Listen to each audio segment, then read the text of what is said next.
জাতীয় নাগরিক কমিটি ও বৈষম্য বিরোধী ছাত্র আন্দোলনের উদ্যোগে গণ অভ্যুত্থানের নেতৃত্ব দেওয়া ছাত্রদের নতুন রাজনৈতিক দল আত্মপ্রকাশ করতে যাচ্ছে। তারা আগামী ২৬ ফেব্রুয়ারি রাজধানীর মানিক মিয়া এভিনিউয়ে সমাবেশের মাধ্যমে এ ব্যাপারে আনুষ্ঠানিক ঘোষণা দেওয়ার কথা ভাবছেন।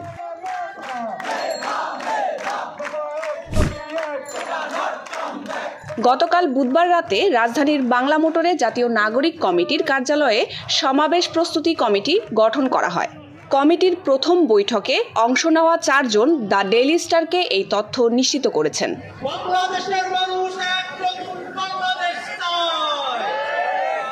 আগামী ২৬ ফেব্রুয়ারি সমাবেশ ঘিরে লোকজন আনার জন্য কমিটির বিভিন্ন জনকে দায়িত্ব দেওয়া হয়।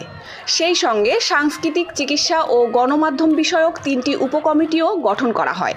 নতুন রাজনৈতিক দল সম্পর্কে সম্প্রতি শুরু হওয়া প্রচারণায় জনমত বিশ্লেষণ ও মূল্যায়নের জন্য আরও একটি উপকমিটি গঠন করা হয়। বৈঠকে থাকা একটি সূত্র জানায়, সমাবেশে দলের ঘোষণা দেওয়া হলেও এর সনদ প্রকাশ করা নাও হতে পারে।